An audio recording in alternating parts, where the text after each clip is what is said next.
ওই দিন আমাদের প্ল্যান হয়েছিল জলপাইগুড়ি ঘুরতে যাওয়ার। ধূপগুড়ি থেকে কিছুটা দূরেই জলপাইগুড়ি। ওখানে গিয়ে আমাদের সাথে দেখা হয়ে গেল মানির এক বান্ধবীর সাথে। আমাদের জন্য ঘুগনি বানিয়ে নিয়ে এসেছিল। কিছুটা সময় কাটানোর পরে তিস্তাস পারে আমার মানিকে ওর বান্ধবী ঘুরিয়ে নিয়ে আসার পরে আমাদের দুই বোনকে নিয়ে চলে গিয়েছিল। সব জায়গায় আমার আগে ঘুরে দেখা হয়নি, খুব ভাল লাগছিল ঘুরতে। আসলে ঘুরতে এসে যদি নাই ঘোরা যায় তাহলে ঘোরার মজাটাই পাওয়া যায় না। তারপর আমরা গিয়েছিলাম জুডিওতে। জুডিওর পারফিউম কালেকশন আমার খুব ভালো লেগেছিল।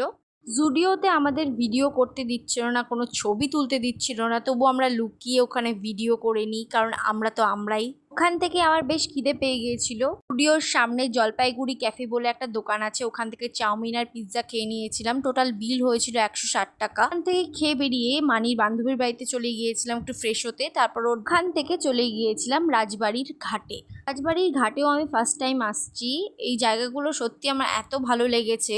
যদি আমি এই শহরেই থাকতাম তাহলে কত ভালো হতো, আমি এটাই খালি ভাবছিলাম। নদীর ধারে বসে থাকতে খুব ভালো লাগে, নদীটাই আমার খুব ভালো লাগে। কিছুটা সময় কাটালাম, আড্ডা মারলাম, ছবি তুললাম।